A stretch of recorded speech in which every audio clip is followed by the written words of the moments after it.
Hey, everybody, welcome to another episode of Dirt Nap City, the podcast about interesting dead people. I am here today with one very interesting alive person named Alex. What are you up to, Alex? How's it going, Kelly? It's going great. I heard you got a package in the mail today. I did. I got a secret admirer. It was from. It was funny. The box said something about bio bags. Yes, I did think about that when I packed it. Those are like what you put your kitchen waste in, so you can put them in the the compost bag. Oh, I thought bio bags were for dog waste. I thought they were like pooper scooper bags. No. You want much beefier bags than those if you're going to pick up dog poop, because those bio bags are designed to be like basically biodegradable pretty quickly, and they don't have enough content for picking up dog turds. Well, I didn't know what it was, and I was afraid somebody sent me a bag of poop. Well, at least it would have been in a bio bag. But luckily, it was a Dirt Nap City t-shirt. Sweet. Yeah. And if you want your own Dirt Nap City t-shirt, let us know, because we got them. They are print on demand. Admittedly, they're a little pricey at this point because they're low volume. But, when we start selling hundreds, they're going to get cheaper. But you know what? They're going to be limited run. We're only going to do this color, this gray color, for a short period of time. And if you 5 years from now are walking around in a gray Dirt Nap City t-shirt, you'll be one of the coolest people on the planet. And demand sounds a little aggressive. I mean, you can just request one. You don't have to demand it of us. Yeah, sorry. I was going hard on that. Well, so I'm very excited today. I have someone that I think will be of great interest to everyone. This person, gentleman, was born in 1769. He also, this is a big clue, he liked to wear big pointy hats. Before you said that, I was about to say the only person I can think of might be Napoleon. And my next clue was going to be, when you see his portrait, you often think of an Alanis Morissette song. It's not Napoleon? It is. Oh, okay. Because he had one hand in his pocket and the other was holding a big hat. Napoleon. Yeah. They just came out with a movie about that guy. The whole reason I'm doing this is because I watched that movie. And I was like, I didn't read a book in this case. How'd you like the movie? Well, have you seen it? No. I enjoyed it. I thought that Joaquin Phoenix did a great job. Like, the acting was really interesting. Definitely after. So I watched the movie a couple of weeks ago, and then I decided this would be my topic. And after going through his life and all the battles he fought in and everything, I realized the movie was greatly, greatly simplified, but it did catch some key moments. And so I liked it. Jody fell asleep, but it was also no. We saw it at home. It's on Disney Plus now, or on Apple or something. We started it a little too late. It's like 3 hours long, and we started it at like 8 p.m. It's a little late for us old folks, but worth seeing if you are interested at all in Napoleon, and if you like sort of that period timepiece war movie stuff. Here's an interesting thing about that movie is he doesn't. Well, they're obviously French. None of them have any sort of French accent. As a matter of fact, a lot of the French people in the movie have an English accent, and Joaquin Phoenix has a American accent. He just talks like himself. Yeah, I always wondered in those cases, because it also wouldn't be historically accurate to have them have a French accent speaking English. Right. No, I think that would actually be worse. I agree with their decision. It was just interesting to listen to the different accents in the movie, even though they were portraying, because first of all, one thing you got to know about Napoleon is he hated the English, did not like the English. There was always at war with the English. And so for these people in his army to have an English accent, kind of, if you know that about him, it's a little bit disturbing. But I mean, he just spoke straight up like Joaquin Phoenix. Well, I'm looking forward to this because I do not know a lot about Napoleon, and this perfectly fits in the wheelhouse of everybody knows the name. Most people don't know anything beyond the surface of that. So I can't wait. Most people think his last name was Dynamite. Yeah, yeah, right, right. It wasn't. Are you telling me it No, wasn't? Okay. Bonaparte. Bonaparte. Bonaparte. Interestingly, though, he was actually Italian. His family was Italian, but sort of Italian. They were of Italian descent. He was born in Corsica, which is part of the Republic of Genoa from 1284 to 1755. Now, Genoa is now a part of Italy, um, and but what happened is it actually ceded from Genoa and became a free and independent country, the island did, of Corsica, from 1755 to 1768. But Genoa never really recognized that, and so they actually gave Louis the 15th of France, um, Corsica as part of a deal to pay off some debt because, France had helped, um, Genoa, like, militarily, had done some things to help them militarily. So technically he was Italian, but probably wasn't like culturally Italian. Napoleon actually moved to France when he was 9 years old to attend a military school, and he was teased a bit because he didn't actually speak French at that point. He spoke Italian and Corsican, but he didn't speak, French until he was about 10 years old, and he started getting teased and made fun of because basically, he was an outsider, and people, the other kids gave him a hard time about that. However, there are stories that when he kinda learned French and got to be more adjusted at the school in France, he started to take, leadership seriously, and he actually became more popular, was able to lead students in various ways, and one of the most famous stories is about him leading a group of junior students against a group of senior students in a snowball fight that they won. The junior students won. Oh wow, that is great leadership. It really is.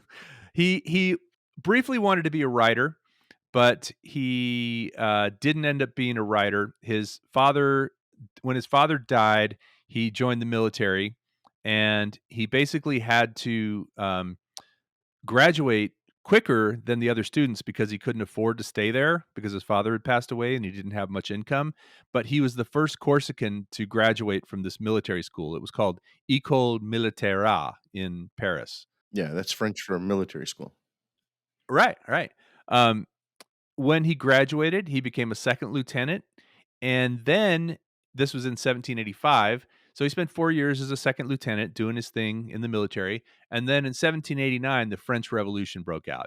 Now, the French Revolution was pretty complicated, bloody, a lot of things going on. I mean, that's when Marie Antoinette had her head cut off, and because he was Corsican, he was kinda stuck in this weird position of, being a military man in the French army. He became part of the French Revolution, and he got stationed in Corsica again.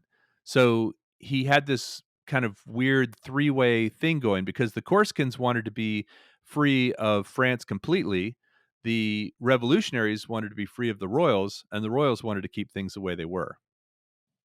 He was torn. No, he wasn't. He was very dedicated to, Corsica and to the revolutionary cause. He didn't believe that the royal, military I'm sorry, that the royal government of France was serving France well. Oh, so he was just but he was in a place where it was very torn. The opinions Yes. were very volatile. Yes, yes, and Got it. lots 3 different factions fighting for 3 different things. He ended up, actually getting pretty recognized and well known because he led a mission in Corsica to capture a hill. Now, the British were occupying Corsica at the time. So, this was going on during the French Revolution. The British are occupying Corsica. He's in Corsica. There's people who wanna break away from the French, who the native Corsicans wanna break away from the French. There's the military there. He ended up leading a squadron or a troop of soldiers up a hill and captured this hill with cannons on it, was able to turn the cannons, these were British cannons, and fire on British ships, causing the British to actually retreat from the island, and that kinda, made him famous. Well, it's similar to the snowball fight. It was just a bigger scale at that point. He had experience in this. What happened then in March of 1796, after the French Revolution was over, he met and married Josephine de Beauharnais. I'm saying her name wrong. Josephine, as she was known. Absolutely beautiful woman, at least as depicted in the movie, she was beautiful. Was she French? She was French, yes, and he was becoming more and more French. But 2 days after they married, he actually was told to go and take command of the army in Italy, and so he ended up going to Italy in 1796, right after 2 days after he was married, and then it kinda gets into this whole set of battles he was in. Now, French or France, we like to say in Texas that France is smaller than Texas, isn't it? Or about the same size? Yeah, I've heard that. Yeah, yeah. Yeah, so I think France is But Texas is currently, huge. as far as states go, yeah, Yeah, it is. I guess even as far as European countries go, it's yeah. it's pretty big. But, France today is 211,000 square miles, or 547,000 square kilometers. At the height of the French Empire, it was 2.1 million square kilometers, or 800,000 square miles. So about 4 times as big as it is today. Now, by comparison, the British Empire's size at its height, you want to guess when the British Empire crested, when it was like at its biggest? At its peak, Yeah. shush. Was it in the 1700s? Or was it No, later much than that? later. Much Much later. later? Yeah. Yeah, that was probably right, um, in the 20th century then maybe? 1920. Okay. Before World War, yeah, between World War One and World War Two. Now, remember I said France was 2.1 million square kilometers? The height of the British Empire was 35.5 million square kilometers, Yeah, or 26% of Earth's land right, mass. that's why English is spoken in so much of the world, I suppose. Yeah, yeah, I guess that makes a point. But, just like them, just like the French, the British Empire is much smaller today. Um, Do you know but how I knew that, that part of Texas used to be under French rule? from A little amusement park called Six Flags. Oh, that's That right. was That's one of the right. flags that used to hang over fly over Six Flags, Do you so know all 6 of the flags? yeah, yeah. Do you wanna test me on that? Yeah, yeah, let's go. France, Spain, Mexico, United States, the Confederacy, and the Republic of Texas. Nice. So that actually, there's a little bit of a tangent here, but, now there's, like, Six Flags all over the country. There's, like, a Six Flags in St. Yeah, Louis, there's a Six Flag. Is that still just the Six Flags of I Texas? They're think just so. called, it doesn't have anything to do with those states' heritage, No, right? because Texas was Texas. Like, it wasn't in St. Louis or and the company Six Flags, yeah, they're in New Jersey, and obviously New Jersey was never part of Texas, and there were never Six Flags over New Jersey. I think But originally it then, was called Six Flags over Texas. yeah, yes, I remember that. As a matter of fact, that was a Dallas thing, I think. We had Astroworld Yeah, in Houston. Arlington, yeah. I never went to Six Flags over Texas, but I always heard it was better than Astroworld, just like the Cowboys were better than the Oilers. Um, Well, I went and it wasn't, so well, so that kind of begs a question. If you're from one of these other states that has a Six Flags, what Six Flags do they have up there? it's the Do they same have Six Flags, but they don't make any sense.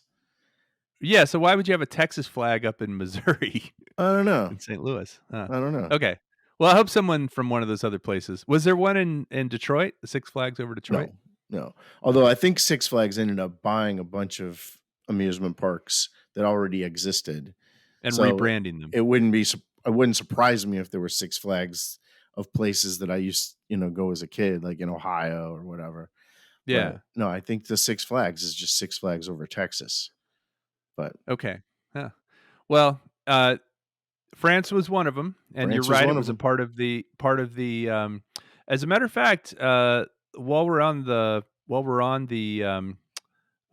topic, You know how much we paid, the United States paid for, the Louisiana Purchase of all that Oh, land? I think it was cheap. I think it was a couple $100, wasn't it? No, no, no, it I'm was it thinking of New was York. I'm thinking of New York. It was like a dollar.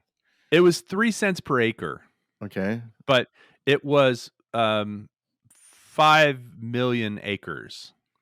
So, it Okay. was $15,000,000, I think is what it worked out to. Like I said, a couple of $100.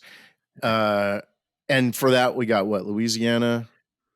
We got Arkansas, we got Missouri, we got Iowa, we got Oklahoma, we got Kansas, we got Nebraska, we got a large part of North Dakota and South Dakota.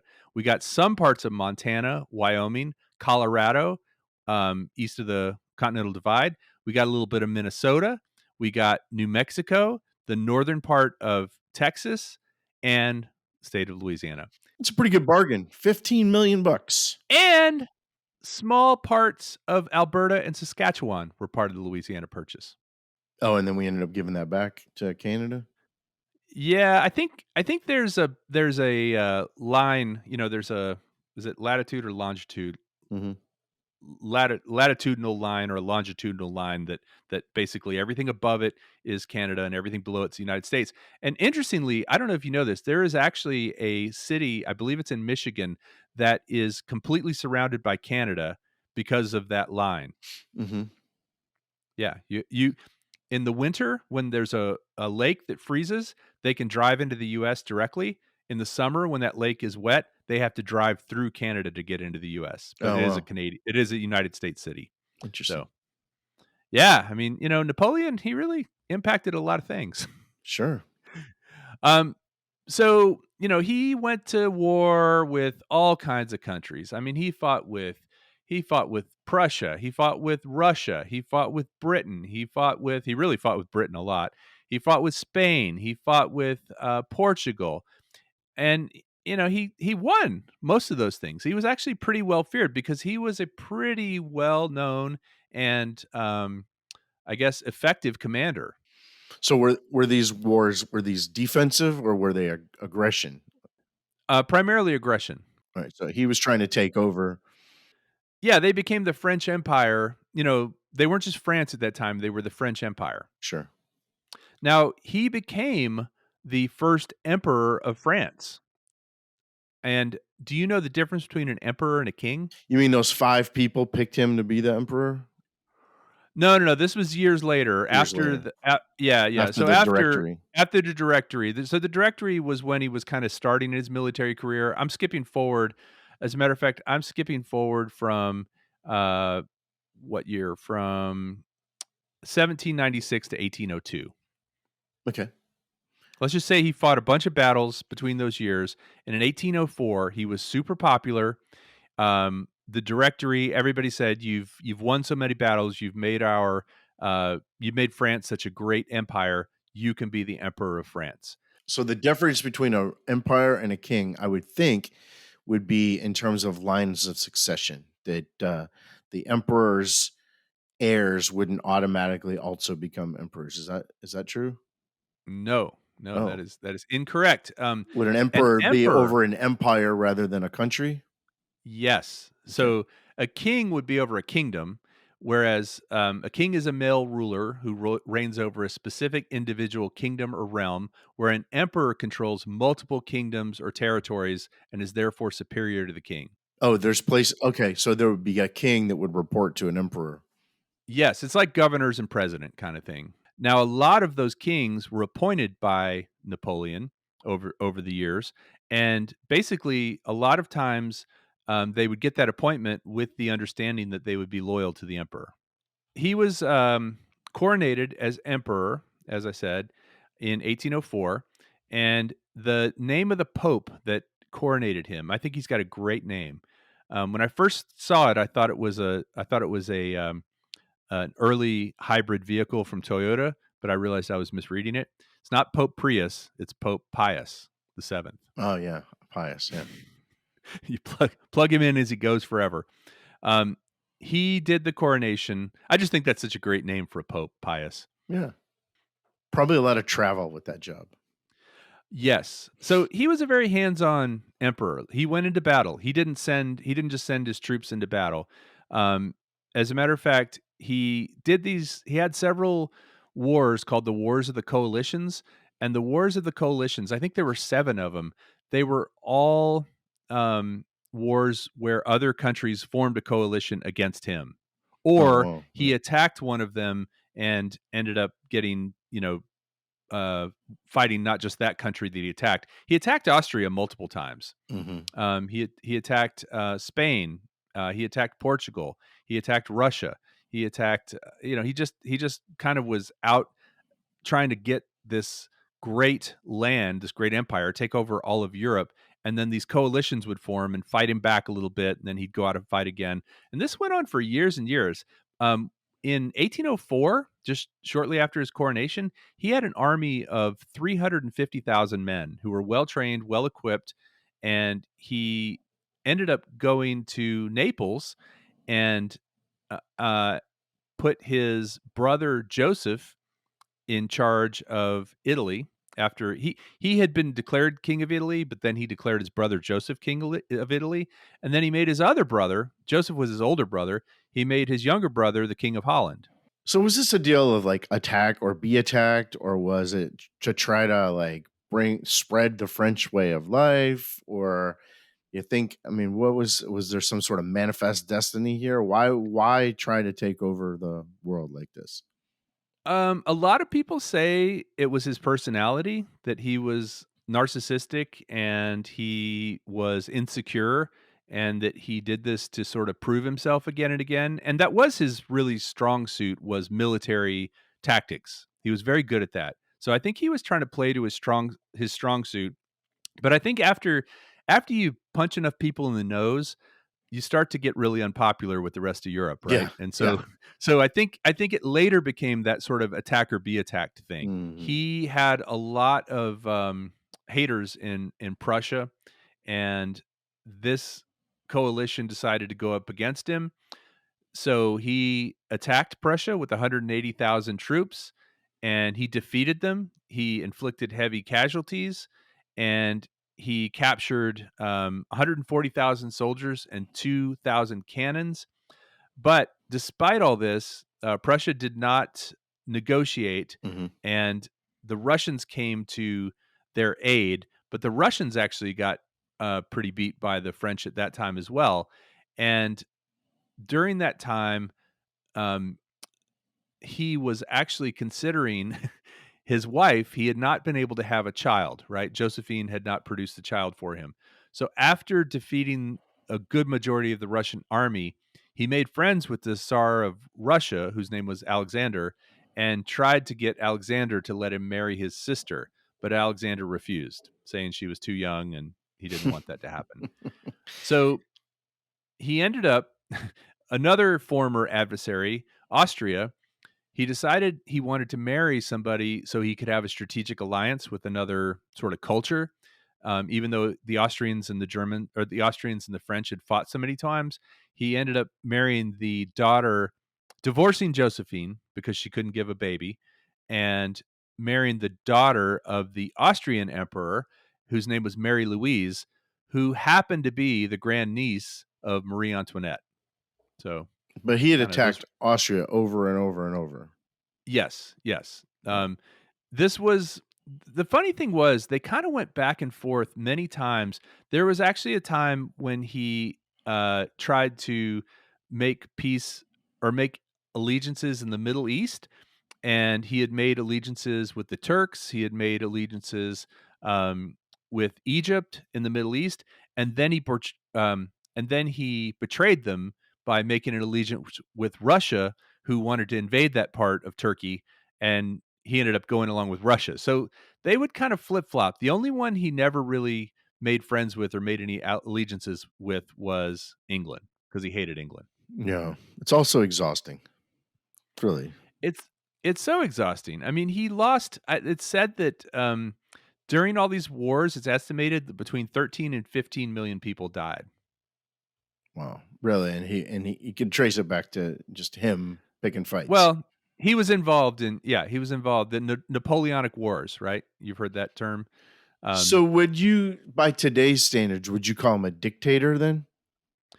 so historians believe that when he began, he was pretty idealistic.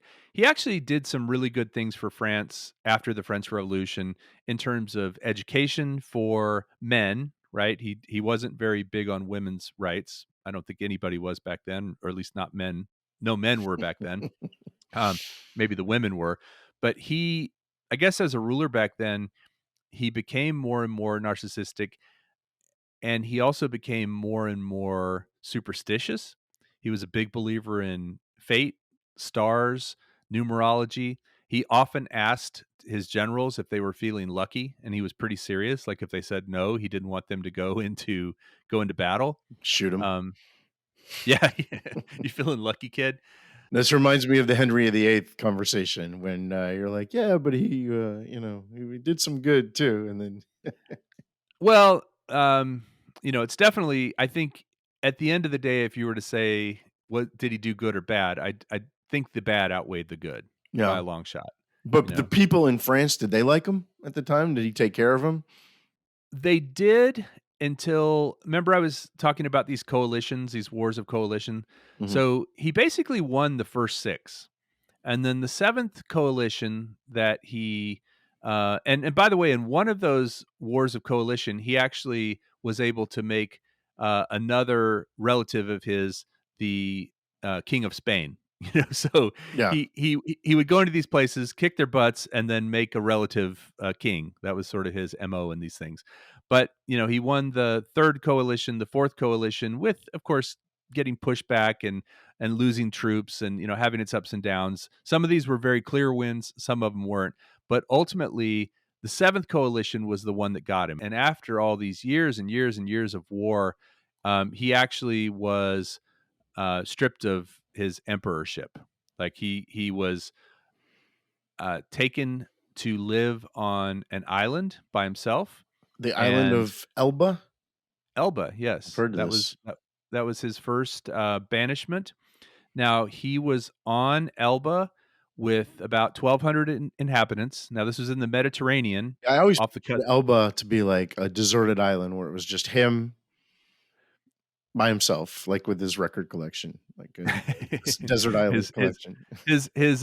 desert island and his monocle and his big pointy hat. No, so actually, funny enough, you have it right, but you have the timing off, and I'll explain. He was um, he was banished to the Isle of Elba, and he was given sovereignty over the island. He was actually allowed to be the emperor of Elba Island. But that's like a really tiny place, right?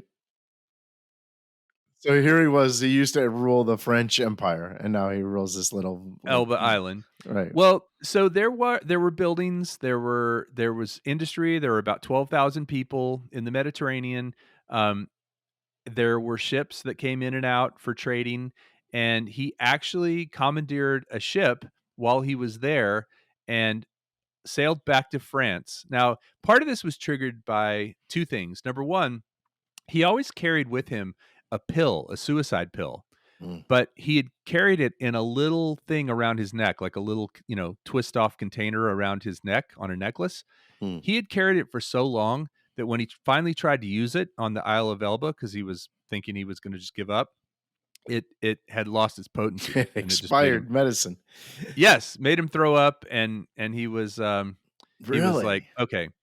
Then, while he was out in Elba, he found out that Josephine had died, and he never stopped loving Josephine. He actually loved her more than he loved, his second wife who gave him a child, but Josephine couldn't give him a child, so that was why he divorced her. So, when he found that out, he commandeered a ship, and he sailed back to France, and when he got to France, he was actually met by soldiers because they had heard he was coming. King Louis sent this soldier, General Ney, out to intercept him and bring him back. And Ney said, "Yes, I'll bring him back to you in a cage." Well, Ney gets out there, and when he does, um, Napoleon has a couple of hundred men with him. But Napoleon gets off his horse and he walks towards Ney in the middle of the road towards the other soldiers, and he says, "If you wanna shoot your emperor, go ahead, but I don't think you will." And basically, Ney bent down, kissed his hand, and said, "I've missed you. You were my emperor, and Wow. I am loyal to you." That is charisma there. So what happened is Ney and his men and Napoleon and his men went ahead and marched into Paris, and Louis was so unpopular that he knew he wouldn't be able to get the popularity. I guess people had forgotten, all the things that Napoleon had done at this point, and they basically let him go back into power. But it only lasted 100 days, and it was called the period of 100 days in France. He thought he had momentum, so he decided to go on the offensive with the military, who welcomed him back against the British and the Prussian armies because he hated the British and Yeah. he had been Here we go sitting on an again. island stewing. This was the Battle of Waterloo that he During the 100 lost. days. During the 100 days on June 18th, 1815, he ended up getting defeated by the British and Prussian armies in Waterloo, which again was part of Belgium now, is a part of Mm. Belgium now, but was part of the Netherlands at the time. So now, what do they do with him? They don't execute him. They send him out to be banished again, and the British sent him to the island of St. Helena in the Atlantic. Now, this one was not just a hop, skip, and a jump away from France. This was 1,100 miles off the coast of West Africa. Mm. So it was a little bit further out to sea. Um, and the British had 2,100 soldiers stationed there and 10 ships. And part of their duty there was to keep him from escaping. Yeah, the first time didn't take. They gave him too much kinda too much freedom, but even then he tried to kill himself. Yeah, yeah, the first time. Well, the second time, he ended up settling into this place called Longwood House, and believe it or not, it's actually still there on the island of St. Helena. You can actually visit it or see pictures of it where he lived. Apparently, this was where he lived on kind of a rock. So this is out near Africa. 100 well, not near, 1,100 miles away, but yes, the closest city was in Africa from there. Wow, okay. So, this is about as remote as you get. So he lived in this place called Longwood House. There were rats. That was unhealthy. Um, it was not a great place to live. However, he did still have occasional visitors. He would have sort of visitations from other dignitaries. He would receive them. He would visit with them. He would drink with them. He was not treated like bread and water kind of prisoner. He was treated more like a royal prisoner, Mm. but it wasn't a great situation, you know? This was the Rock I think you were thinking of.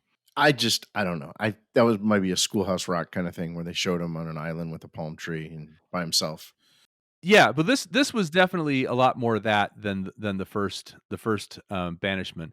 But, you know, I wonder if it was me and I was the, king of England at the time or, a British, um, general or something, would you let him live again after all this? No, they were far too kind to him. I mean, I think people have been Yeah. executed for far less than this, and he probably executed people for far less than this He himself did. too. He did. Yeah. There was a lot of there was sort of a lot of thought among the haters of Napoleon that he had it too good. But he didn't really because his health got bad and in 1821 he died on Cinco de Mayo. That actually means death of Napoleon, 1821 at the age of 51. 51. Wow, that's a big life.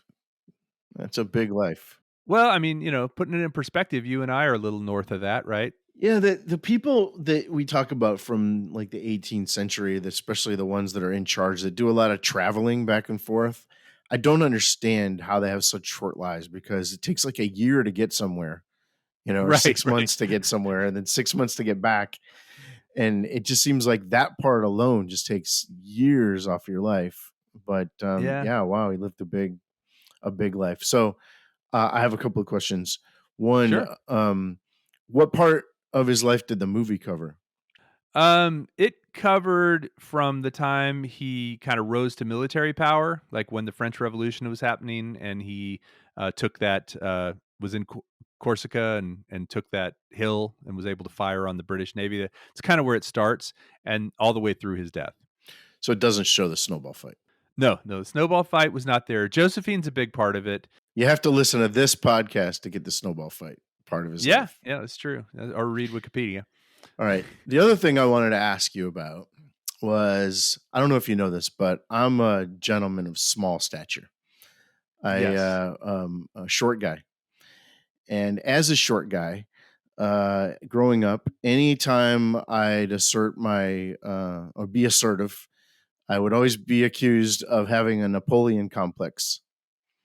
That's basically a short guy that is basically too big for his britches and tries to like assert dominance over somebody. And I know, being a psychologist, there's not much to that. There's not any kind of a thing where short people have this complex. That's there's nothing to support that. But how short was he?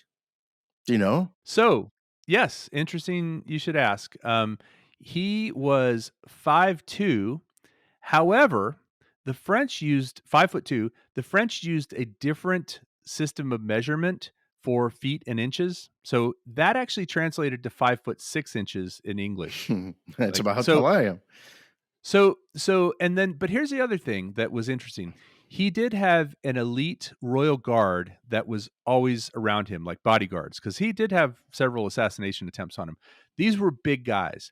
So it'd be kind of like a tallish guy like me walking out onto an NBA court, right? It's all comparison. So I think Hmm. a lot of people thought he was shorter than he was because he was always with these guys who were 6'5", 6'2", whatever, these big guys that were part of his royal guard.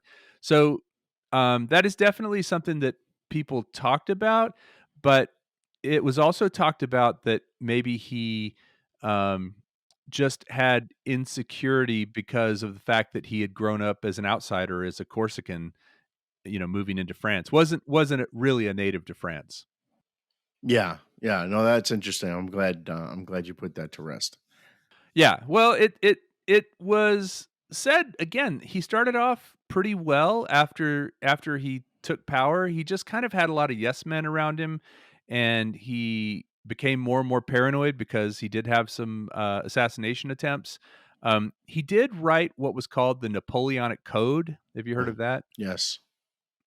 So that was it was basically at the time there weren't clearly written laws, and because there were so many different kingdoms and fiefdoms and villages and local versus sort of national laws, he tried to, for the entire French Empire, tried to make this one Napoleonic code that gave people a guide for things like civil code, um, equality before the law, religious tolerance, property rights, inheritance for children, um, kind of getting away from feudalism. These were all the things that he did that were very positive early on, this Napoleonic Code. But as I said, it really didn't treat women, especially women who were divorced. It treated them very poorly, and people of color very poorly. I remember hearing that the Louisiana Constitution is based on Napoleonic code somehow. Huh. Oh, that I mean, that could be because Louisiana. So, and it's also interesting. The colony of Louisiana. We think of Louisiana as a state that's sort of average sized state, right? The colony of Louisiana was all of that territory that we mentioned earlier. All those states that we mentioned earlier were a part of it.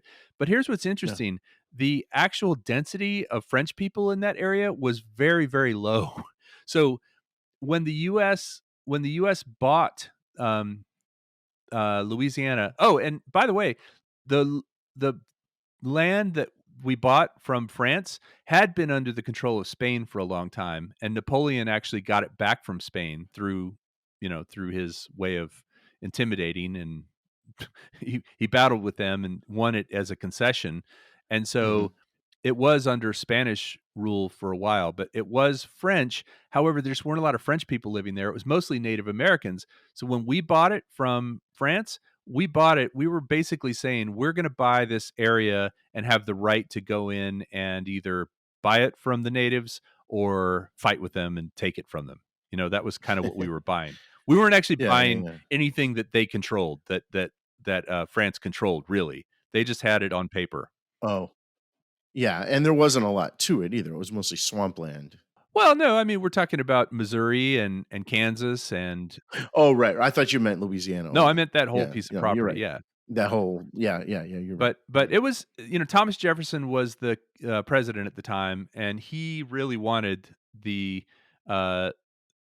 wanted it because it basically was our way westward, right? It was the way because up until that time, we kinda stopped the US stopped at the Mississippi.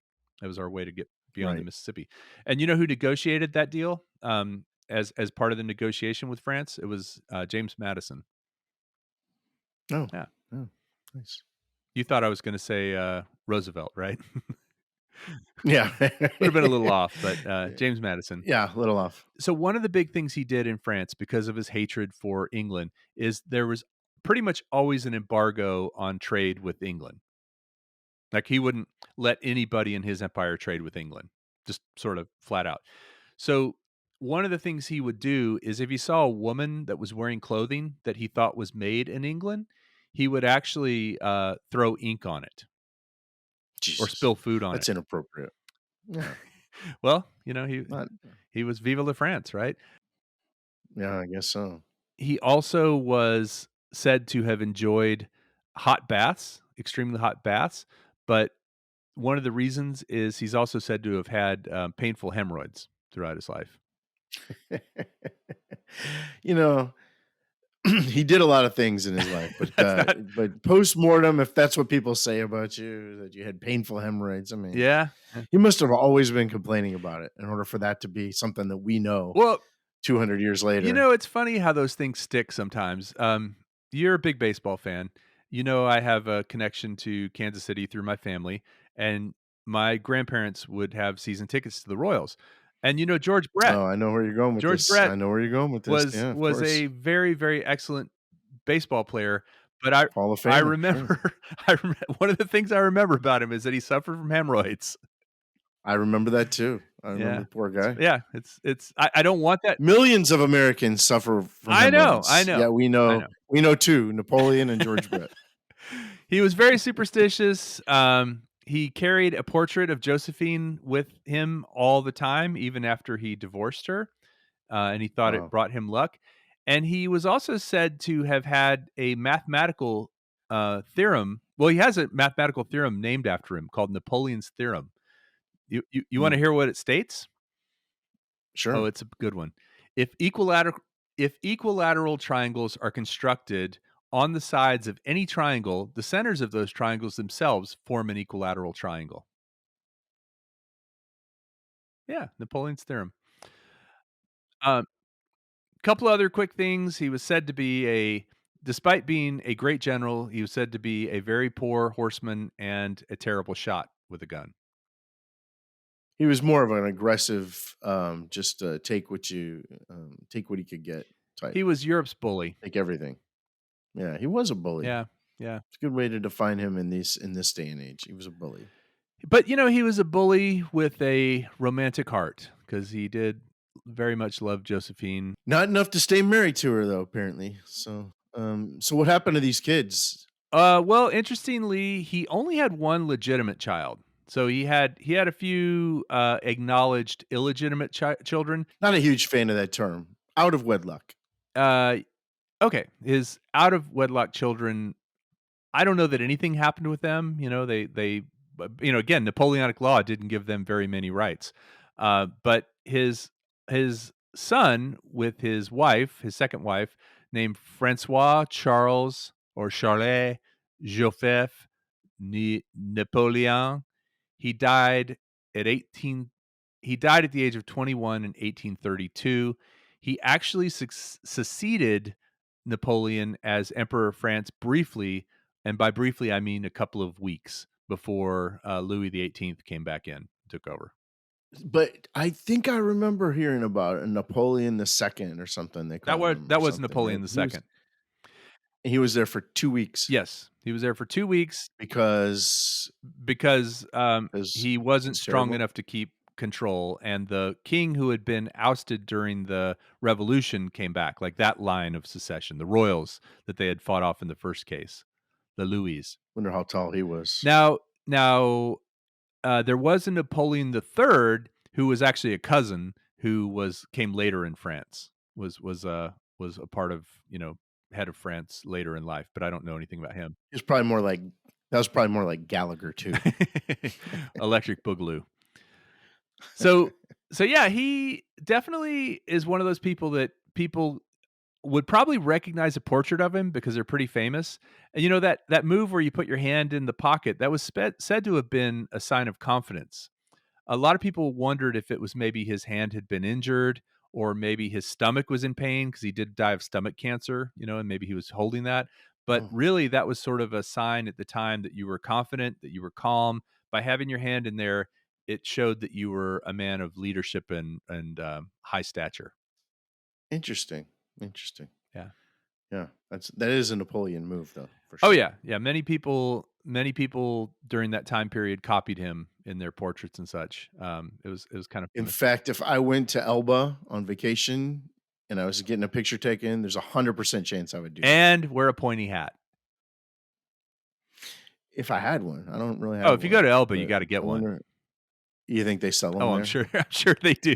I wonder if they I wonder if they celebrate him on Elba. Like, is that a tourist place where you can go and because that's the one place that I know of. I don't even know where it is, but I associate that with him. I don't know if they celebrate him, but his body was buried on Elba, um, and it was eventually brought back to France, like in 1840. And when it was, they allowed, like they had a state funeral for him, and like 700,000 people came out to that Wow. state funeral. Wow. Well, hey man, that's Napoleon Bonaparte. If you haven't seen the movie, I would see it. I liked it. I thought it was just don't start it past like 6:30 in the evening, and you'll make it all the way through. Or after a heavy dinner, or something like that. Or watch it in 2 parts, you can do that Yeah, too. You can unless you pause a rent it, movie these unless days, you do these digital rentals where they basically give you like, and then you have 24 yeah, hours to watch it, yeah, yeah. yeah. In which case you're like paranoid that you won't get through it. So, but yeah, Napoleon, quite a guy. I hope you enjoyed it. And if you like this kind of thing, please be sure to subscribe to us. Check us out on Facebook as well, Dirt Nap City on Facebook, or Dirt Nap City Podcast. And how can they reach us, Alex? Reach us meaning how what? Meaning what? What you can email us at not and then the little at symbol dirtnapcity.com. Or Alex's phone number is 713. Napoleon says to take off your coat, take off your long john stew. Napoleon says to take off your coat, take